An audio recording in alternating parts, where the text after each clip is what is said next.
And Bassem's work has been screened and exhibited in different cities. He's spoken at Harvard, at VS, Arsekal, and other various online channels. And he's currently a resident at IBEAM in New York. Being a Lebanese citizen and trying to get a visa to here hasn't proved easy. But Edwin, who was in Beirut just now, so it was a little easier to get him here, thankfully, is a writer and former journalist. His essays have been featured at N+1, After All, Jadalia, RT East, and Makhazin, as well as exhibition catalogues at Sharjah Art Foundation, Bayani de l'Image en Mouvement.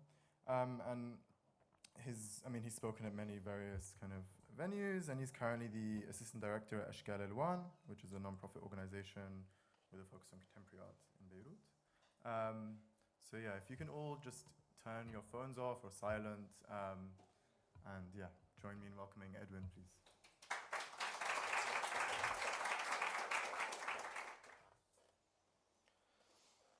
On August 19, 1953, Iran's democratically elected Prime Minister Mohammad Mossadegh resigned along with his cabinet 4 days after CIA/MI6-backed General Fazlullah Zahedi failed to execute a coup.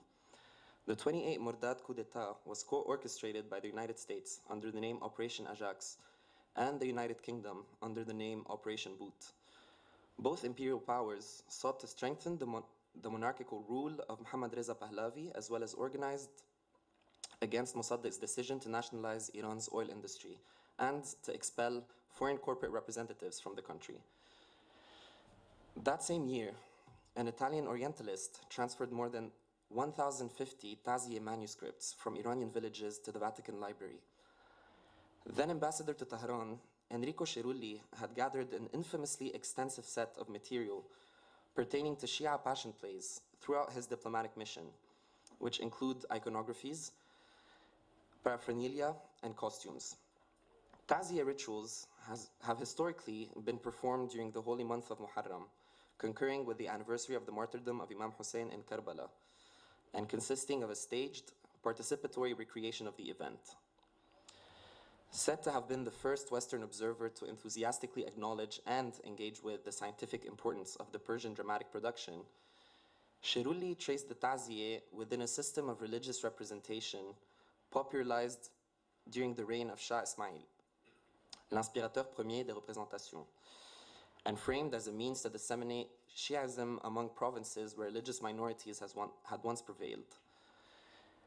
Now stored at the Vatican Library under the Cerulli collection, the Tazieh manuscripts contain directives inviting actors, craftsmen, costume makers, and community members to access knowledge on the dialogues, prayers, technicians, and props required and employed in the production of the performance ritual. The motive advanced for the uprooting of these manuscripts was preservation. At a point in time when Tazieh processions had been banned for ideological purposes and reduced to a marginalized practice performed in remote villages to attract Western tourism. Though the abrupt museumification of the manuscripts did not, in and of itself, render the performance ritual in question obsolete, it did undoubtedly contribute to the interruption of a collective praxis of subjectivity making. On August 19, 2013, on the 60th anniversary of the 28 Mordad coup, the US government finally released previously classified documents detailing its direct involvement in, as well as the CIA's execution of Operation Ajax. The operation was the first covert action of the United States aiming to overthrow a foreign government during peacetime.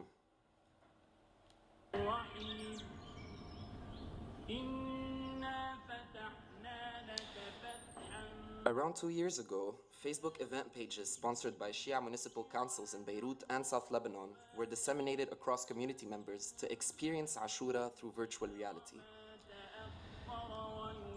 Shia Islam's commemoration of Ashura on the 10th day of Muharram involves recalling the martyrdom of Imam Hussein, grandson of the Prophet Muhammad, killed by the Caliph of Damascus troops during the Battle of Karbala in 680 CE. VR Karbala simulates the final hours of the Imam Hussein. The virtual reality apparatus was imported by local community organizers associated with Shia political group Hezbollah, touring Lebanese towns and villages throughout the month of Muharram. Originally developed in the Netherlands, VR Karbala sought to respond to concerns regarding the supposed lack of safety inherent in the performance of procession rituals and its illegality in certain contexts, sublimating these rituals into virtual reality. This is how Nazir Hussein Mehrali, founder of VR Karbala, recalled first conceiving the technology. Quote, "The inspiration of creating a virtual reality experience about the tragedy of Karbala came from an article about the Forbidden City of China, which had been revived by Chinese virtual reality technologists to enable Western tourists to experience the magnificent city in its glorious past. The first seed of VR Karbala was planted, and soon I started asking myself, how can this technology be used in Islamic communities, and particularly within the Shia community? In this particular moment, an emotional thought appeared, namely the combination of VR technology and the tragedy of Karbala." End quote. Contemporary ritualistic performances involve believers imposing physical forms of pain on themselves, causing scars and wounds during procession marches. That the VR narrative was produced by diasporic actors is not insignificant, knowing that Ashura ritual performances could not be performed in their native intensity in the heavily regulated, hyper-secular context of the Netherlands, affording the opportunity to heighten the sensorial realm through which the ritual is performed, all the while eliminating the corporeal pain that often accompanies it. It could also be that the performance of ritual processions around the martyrdom of Imam Hussein had come full circle in the age of digital reproduction. What does the history of the Ashura ritual performance contribute to in lieu of threatening formations of collective religious subjectivities? Throughout the past century, the Ashura ritual would have seen itself evolve from 1. Staged play, to 2. Participatory performance, to 3. Immersive virtual reality experience, as well as from 1. Disembodying the spectator in the Taziyeh, to 2. Corporeally embodying the pain of Imam Hussein in rituals of self-mutilation, to 3. A passive disembodied gaze in VR Karbala. And while the technique required for the completion of a Taziyah ritual might have been lost, stored, and museified in the annals of a colonial library, the ultimate fatal wound of the cosmic Imam still managed to find its perpetual reproduction, this time in processes of digital image rendering, and perhaps even in a form that Islamic Shia doctrine, as an inherent imamology, had always intended: disembodied, immaterial, and totalizing. Hezbollah first deployed its paramilitary troops in Syria in 2012, sending off thousands of fighters to aid Bashar al-Assad and the Syrian army in their phantasmic mission to eliminate presumed forest terrorist elements from taking a hold of the pan-Arab homeland. Audiovisual evidence traveled fast through local WhatsApp groups, but Hezbollah consistently refused to confirm its participation, hiding the number of its casualties and enforcing a media blackout on its constituents' paramilitary activities. On April 14, 2013, Hezbollah with the Syrian army,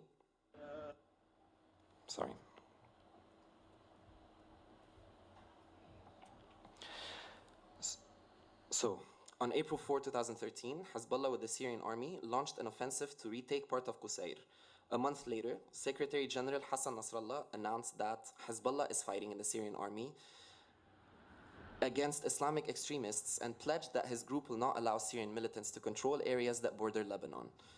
In a televised address, he said, and I quote, "If Syria falls in the hands of America, Israel and the Takfiris, the people of our region will go into a dark period," end quote. In March 2018, the group's official TV channel, Al-Manar, announced the launching of a video game titled Sacred Defense, Protecting the Homeland and Holy Sites, which recreates Hezbollah's involvement in the Syrian civil war.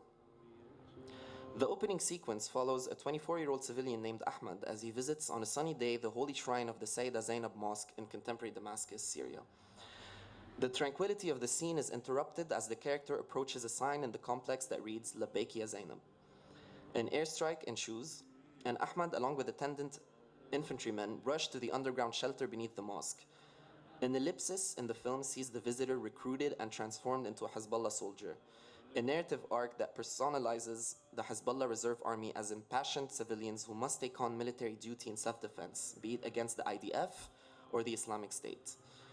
The first battle cries heard in the game are in the name of Sayyida Zainab, daughter of Imam Ali ibn Talib, defense of a holy site being equal to defense of the religious figure. Hezbollah's substantial ground combat experience, made all the more threatening by Israeli standards due to its recent involvement in the Syrian civil war, find its way into the IDF's own war game, which centers exclusively on the simulation of an offensive ground operation designed for the terrain of South Lebanon.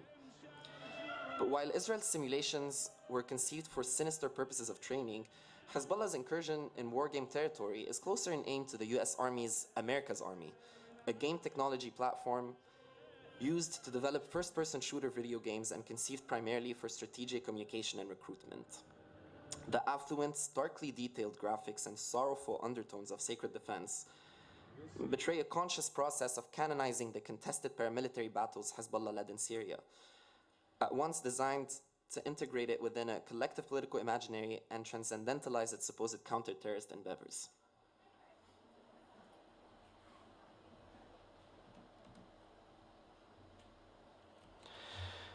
During its heyday as an anti-imperialist force to be reckoned with against the continuous Israeli military occupation of and violent aggressions on Lebanon, the party had commercialized two PC video games, Special Forces in 2003 and Special Forces 2, Tale of the Truthful Pledge in 2007, released a year following the July War, when more than 1,200 Lebanese civilians were killed as a result of the IDF's 33-day aerial bombing campaign in the south as well as Beirut's suburbs.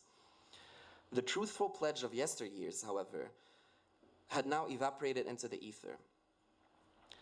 The locus of woundedness through which the party once operated had now been transplanted onto different contexts, whereby the invader's grammar of violence inflicts itself on peoples in search of collective dignity, from Iraq's Tahrir Square to Syria's Idlib province. First dispatch from Beirut. On October 17, 2019, hundreds of thousands of angry demonstrators thronged to the streets of Beirut's downtown area and, subsequently, the entire country, to voice their disillusionment with Lebanon's post-war neoliberal order. A week later, following unprecedented mass protests and general strikes targeting both the public and private sectors, Secretary General Nasrallah addressed the nation. That day, we hid in a small cafe to listen to his speech, as loyalists began infiltrating public squares to attack protesters. Quote, "Last Saturday, I asked Hezbollah supporters not to protest, and I'm asking the resistance to withdraw from the squares," Nasrallah said, adding that a government vacuum would lead to chaos and collapse, and casting considerable doubt on the uprising, claiming it was motivated by foreign embassy agendas. Moments after his speech ended, loyalists targeted roadblocks, injuring many along the way. Days later, they descended to the streets again, this time burning the demonstrators' tents and threatening them with batons. On Facebook, I wrote, and I quote, "The counter-revolution effectively began this afternoon through these tactics of terror and intimidation, and we're currently unsure of what awaits us tomorrow," end quote.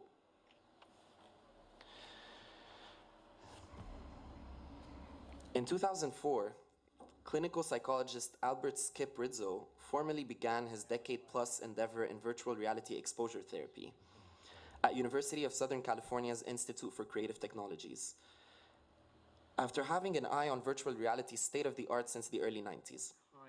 The technology had so far been too hindered by the limitations of the medium to achieve the level of immersion and realism that Rizzo believed was necessary for effective implementation in treating returning American veterans suffering from post-traumatic stress disorder.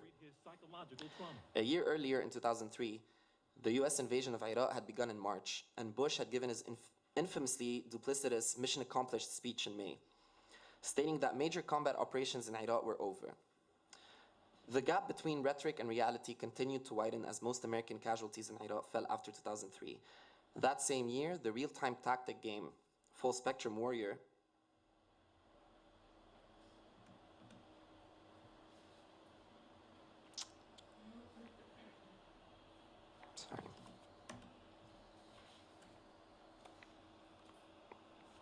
That same year, the real-time tactics game Full Spectrum Warrior was released, and Rizzo's foresight led him to begin to take apart the game's assets at USC and construct what would later become Brave Mind and Virtual Iraq / Afghanistan. Virtual reality exposure therapy replaces traditional psychotherapeutic practices that involves the therapist talking the patient through a past traumatic event or gradually approaching a triggering object by visualizing the trigger on their behalf. The sequences in virtual Iraq depict various desert landscapes ambiguously titled Afghan village or Middle East town.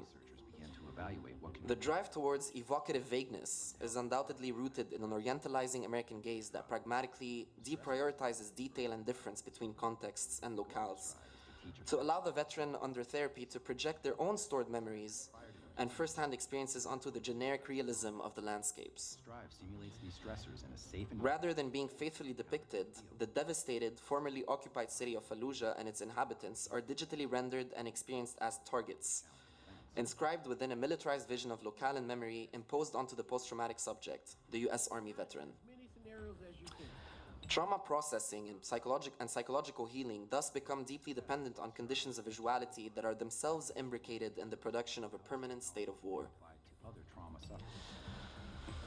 Specific spatio-temporal maneuvers are performed by these images in their mediations of respective traumas. A US Army veteran returns to a haunting Iraqi desert, projecting himself wielding a gun onto the receiving landscape. Alternatively, the Shia believer in consuming VR Karbala leaps to a neighboring Iraqi desert some 1300 years before. Virtual reality exposure therapy, as a cognitive behavior tool, bypasses the scale of human discourse and attempts to directly alter the neutral structure of stored traumatic memories by exposing the veteran to multisensory cues. A veiled village dweller or the sound of Islamic adhan at dusk, for example. Again, we may question here the enforcement of association between a generic Arabo-Islamic diorama and the trauma that is inherent to the simulation. The veteran returns to the rupturing space-time less as a docile clinical patient and more as a crusading gamer. Where in the original event, he is on an overseas mission to counter terrorism, in the reenactment, he is back home to fight bravely the troubling replays of his mind. The gradual virtual return to the generic Arab desert alleviates the struggling post-traumatic subject by allowing him to once again face the other, this time by slowly testing the waters in a controlled clinical environment at a space and time of peace. A similar desert diorama backgrounds the temporal leap of VR Karbala, a backwards leap equal to the lifetime of one Abrahamic religion. The simulation here does not seek to reenact any traumatic event in the lifetime of the user, nor any sensorial content that they have themselves experienced. Rather, it is what Turkish psychoanalyst Vamik Volkan termed a chosen trauma, that is formative of the Shia religious subject that the simulation is addressed to and foundational to the solidarity of the ethno-religious community. Given that the trauma in question is not a psychopathology to be treated, but a collective historical wound to be commemorated, there is no ceiling to the intensity of the pathos instrumentalized. The thanatographic sequences that ensue aim for a totalizing tragedy and for a maximal kindling of grief in the subject viewer, as evidenced by the crying users documented in the promotional material of the VR experience. A tall figure on a white horse whose face is obscured by a white-green emanation is consistent with pre-VR depictions of Imam Hussein on his final journey. Taking a step further into the rhetoric of the near-eternal wound, sacred defense is not directly addressed to any first-hand psychopathological trauma, but to its claimed absence. During Ashura in 2009, Hassan Nasrallah remarked that international humanitarian organizations had been unable to identify trauma in Hezbollah subjects after the 2006 summer war with Israel, a testament to the victory and continued resistance of Hezbollah in the face of its oppressors. Another instance that seems to bear rhetorical resemblance is a recent declaration in early 2019 by Samah Jabr, chair of the mental health unit at the Palestinian Ministry of Health. Jabr claimed that PTSD, as it had been formulated in the West, does not apply to the mental health pathologies of Palestinians living under occupation. The two differ in that Nasrallah attempts to collectivize the conditions and transform its reported absence into a sign of political victory, whereas Dr. Jabr merely attempts to explain that Palestinian psyche is perhaps not as troubled by recurring violent memories as it is by a threat that is forever looming. What they do share is a rejection of the post and post-trauma, and traumatic temporalities that are vastly different from those of the US Army, given that war is not oceans away from home, and that within the lifetime of a constituent, the likelihood of another war after initial trauma is far from negligible.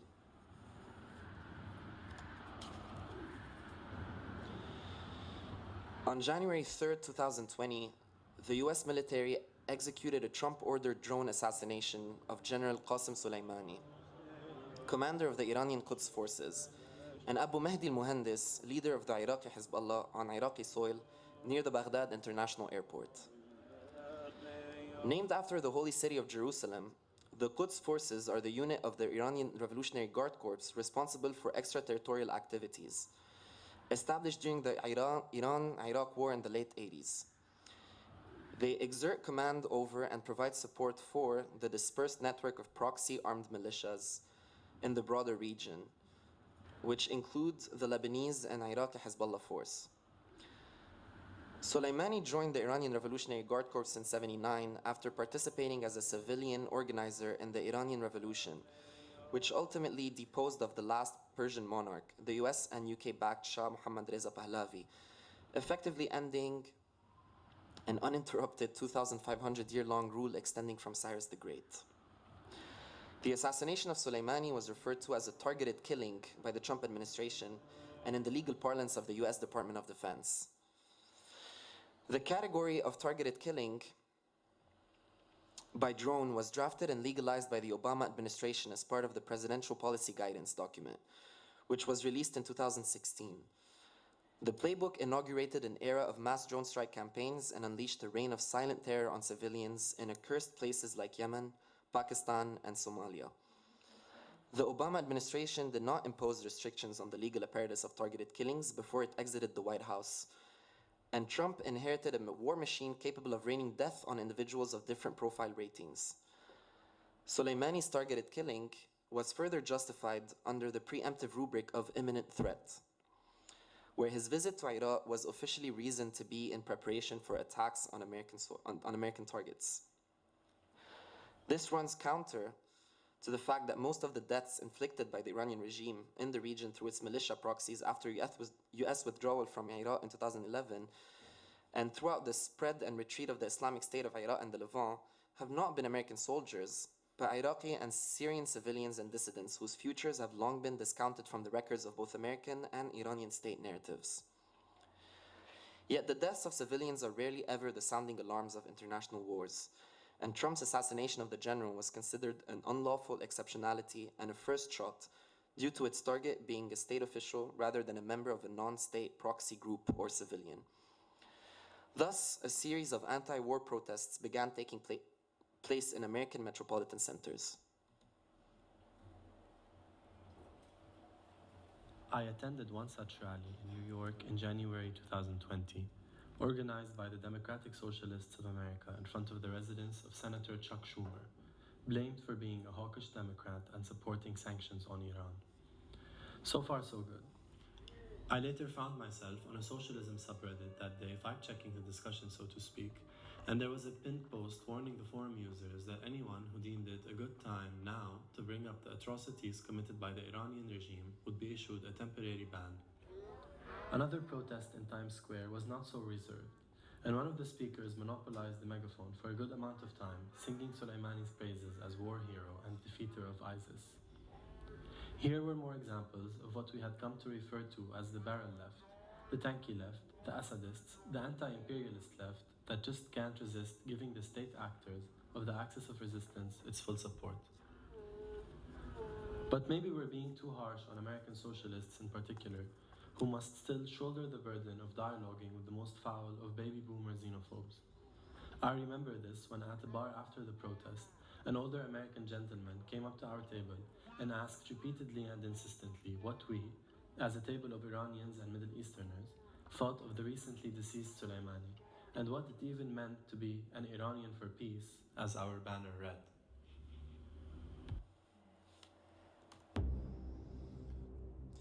In 2011, long before Soleimani was killed, and years before US pressure on Iran had reached its disquieting peak, Battlefield 3, a first-person shooter designed by Electronic Arts, was released.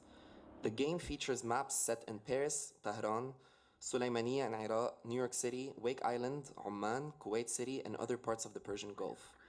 The maps cover urban streets, metropolitan downtown areas, and open landscapes suited to vehicle combat. Critics praised the video for its factual simulation of the streets and distinct architecture of Tehran. While most cities featured in Battlefield 3 witness terrorist attacks that the player is asked to counter and or preclude from occurring through the US Marine Corps' 1st Recon Battalion, Tehran itself is wholly depicted as a hostile terrain requiring neutralization by way of a vast military raid. A few weeks later, Iran's National Foundation for Computer Games director Bahrouz Minai declares to the Fars news agency that Attack on Tel Aviv, a video game that would soon be commercialized, will feature Iran's reaction towards depicting an American soldier on Tehran's streets. He explained that the Iranian game will target Israel and not the United States because the United States is, quote, governed by the Zionist regime. So Attack on Tel Aviv would make Americans angrier than a game about an attack on Washington, end quote. Iran expressed its objections over the game to the officials of Epic Games, who were among the sponsors of the Dubai World Games Summit. On January 9, 2020, the Agence France Presse published the following statement through their AFP fact-check platform, quote, "A video has been viewed thousands of times on Facebook and Twitter posts that claim it is aerial footage of a US drone strike killing a top Iranian military commander, General Qassem Soleimani, in Iran. The claim is false. The footage is actually from a military simulation video game. Soleimani was killed on January 3, 2020 by a US strike in Baghdad, Iraq. The video was shared in this Facebook post on January 6, 2020. The 1 minute and 40-second long clip appears to show military thermal imagery of a missile strike on a convoy. The post's caption reads, 'American drone attack on Soleimani in Iran,' but the claim is false. A reverse image search engine, keyframes from the video, found that the footage is actually from a military simulation game called AC-130 Gunship Simulator Special Ops Squadron," end quote. Here we may begin to speak of multiple military entertainment complexes, beyond merely that of the US as an exceptionalized imperial power. In comparison to that of the US that eventually spawned virtual reality exposure therapy, the military entertainment complex of Hezbollah will remain much more invested in safeguarding a young generation of gamers for upcoming wars than in healing aging veterans who have returned home scarred from battle. Echoing Duquesne's thesis on multiple cosmotechnics that technology is not anthropologically universal but constrained by particular cosmologies, which go beyond mere functionality or utility, we may extend the criteria of study for the development of this military entertainment complex beyond geopolitical reality and into the Islamic theology and cosmology that underlie it. A soldier who believes that their enrollment in battle fits within a religious calling against an earthly oppressor, and one who believes in the ultimate virtue of martyrdom, is perhaps more likely to be comforted by these beliefs during times of traumatic recall than a US veteran who may look back on a war as a tragedy of foreign policy.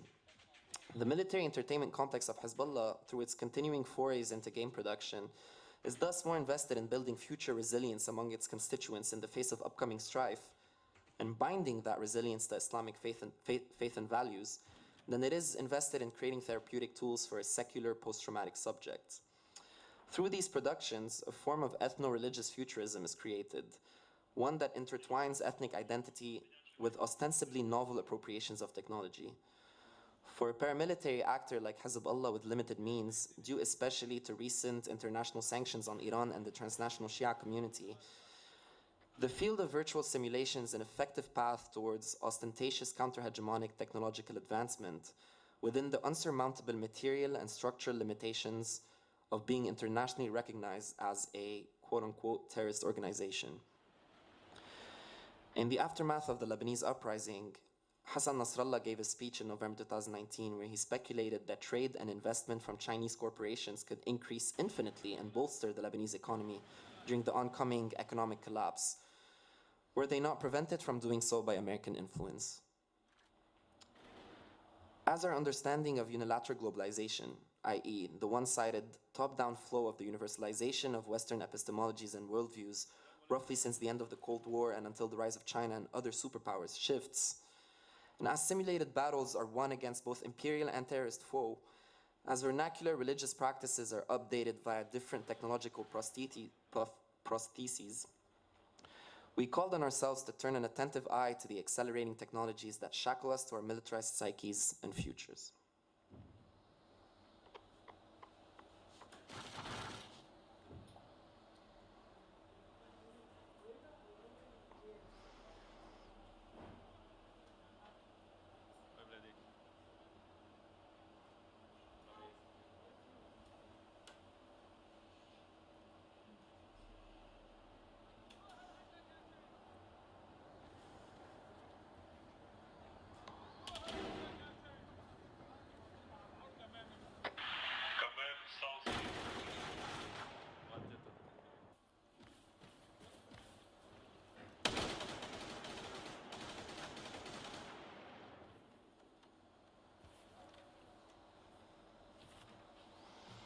Thank you.